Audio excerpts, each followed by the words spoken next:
கிறிஸ்துவுக்குள் மிகவும் பிரியமான சகோதர சகோதரிகளே, இயேசு கிறிஸ்துவின் நாமத்தினாலே உங்கள் யாவருக்கும் எனது அன்பின் நல்வாழ்த்துதலையும் வணக்கத்தையும் தெரிவித்துக் கொள்கிறேன். இன்றைய பகலின் குளிர்ச்சியான நாளின் தியான வசனம் லூக்கா எழுதின சுவிசேஷம் 23ஆம் அதிகாரம் 25ஆம் வசனம். கலகத்தின் நிமித்தமும் கொலைபாதகத்தின் நிமித்தமும் காவலில் போடப்பட்டிருந்தவனை அவர்கள் கேட்டுக்கொண்டபடியே விடுதலையாக்கி இயேசுவையோ அவர்கள் இஷ்டத்துக்கு ஒப்பு கொடுத்தான். ஏரோது இயேசுவை மறுபடியும் பிலாத்துவினிடம் அனுப்பினான். ஏற்கனவே நான் இவன் மேல் ஒரு குற்றத்தையும் காணவில்லை என்று சொல்லி ஏரோதினிடத்தில் அனுப்பினேன். அவனும் இவனிடத்தில் ஒரு குற்றமும் காணவில்லை என்று கூறி என்னிடத்தில் அனுப்பியிருக்கிறான். ஆகவே நான் தண்டித்து இவனை விடுதலை செய்ய போகிறேன் என்றான். பண்டிகை தோறும் ஒரு குற்றவாளியை விடுதலை செய்வது யூதர்களது வழக்கம். ஆகவே இவனை விடுதலை செய்ய போகிறேன் என்று கூறினான். ஆனால் மக்கள் கூறினார்கள், இவனை விடுதலை செய்ய வேண்டாம், எங்களுக்கு பரபாஸ் என்ற குற்றவாளியை தான் விடுதலை செய்ய வேண்டும் என்றார்கள். இந்த பரபாஸ் என்பவன் கலகம் பண்ணி கொலை செய்த குற்றத்தினால் சிறையில் அடைக்கப்பட்டு கிடந்தான். அவனை விடுதலை செய்யும்படி ஜனங்கள் கூறினார்கள்.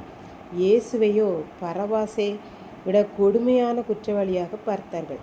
ஆனால் பிலாத்து 3 முறை இவன் மரணத்துக்கு ஏதுவான குற்றம் ஒன்றும் செய்யவில்லை, ஆகவே இவனை தண்டித்து விடுதலை செய்ய போகிறேன் என்றார். மறுபடியும் மக்கள், எங்களுக்கு பரபாசை தான் விடுதலை செய்ய வேண்டும் என்று கூறினார்கள். இயேசுவையோ சிலுவையில் அறையும் என்று கூக்குரலிட்டு சொன்னார்கள். இப்படி உரத்த சத்தமாய் கேட்டுக்கொண்டே இருந்தபடியால் வேறு வழியில்லாமல் கலகம் பண்ணி கொலை குற்றம் சாட்டப்பட்ட குற்றவாளி சிறையில் இருந்தவனை பண்டிகை காலத்திலே விடுதலை செய்தார்கள் என்று பார்க்கின்றோம். இயேசுவை மக்கள் இஷ்டப்படி சிலுவையில் அறைய பிலாத்து ஒப்பு கொடுத்தான்.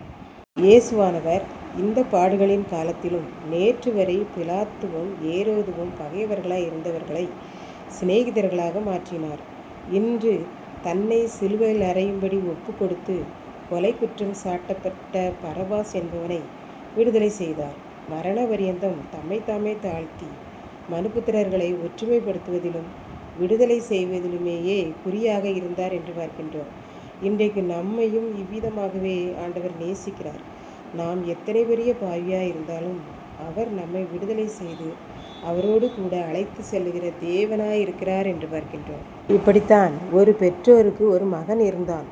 அவனை அவர்கள் அதிக செல்லமாக வளர்த்தார்கள்.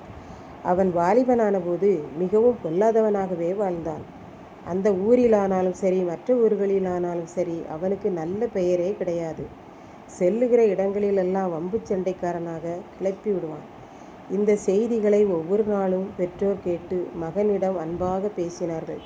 கேட்கவில்லை, கடுமையாகவும் பேசினார்கள். எதற்கும் அவன் அடங்காதவனாகவே காணப்பட்டான். ஒரு நாள் அவன் தாயார் அவனை கடுமையாக திட்டினார்கள். பதிலுக்கு அவன் தாயை கை நீட்டி அடிக்கப் போனான். தாயார் அன்று இரவில் எல்லாரும் தூங்கின பின்பு அவன் தலையில் கை வைத்து ஜெபித்தார்கள். ஆண்டவரே, என் பையன் மிகவும் பொல்லாத பையன்தான் அப்பா. ஆனால் நீர் அவனை அதிகமாக நேசிக்கிறீர். உம்முடைய பாடுகளின் கடைசி நேரங்களில் கூட கொலைகாரனாக இருந்த பரபாசை விடுதலை செய்து உம்மை குற்றவாளியாக தீர்த்து கொண்டு என்னுடைய பையனுக்காக பாடுபட்டீர். இப்போதும் நீர் அதையெல்லாம் நினைத்தருளி என்னுடைய பையனை நல்ல பையனாக மாற்றும். இந்த பாவ கட்டுகளிலிருந்து அவனை விடுதலை செய்யும் ஆண்டவரே. இதுவே என்னுடைய கடைசி ஆசை. என்னுடைய விண்ணப்பத்தை கேட்டு பதில் தாரும். இனி யாரும் என்னுடைய பையனை குறை கூறாத அளவுக்கு நீர் அவனை மாற்றும் என்று ஜெபித்தார்கள். இயேசுவும் அந்த நல்ல ஜெபத்தை கேட்டார். இப்போதும் இதை கேட்டுக்கொண்டிருக்கும் எனக்கன்பானவர்களே, இன்றைக்கு இயேசுவின் மனது போலத்தான் ஒவ்வொரு பெற்றோரின் மனதும் இருக்கிறது. எவ்வளவு பொல்லாத பிள்ளைகளாய் நம்முடைய பிள்ளைகள் இருந்தாலும் அவர்கள் நல்ல பிள்ளைகளாக, பாவத்திலிருந்து விடுதலை பெற்ற பிள்ளைகளாக வாழ்வதே நமக்கு பிரியம்.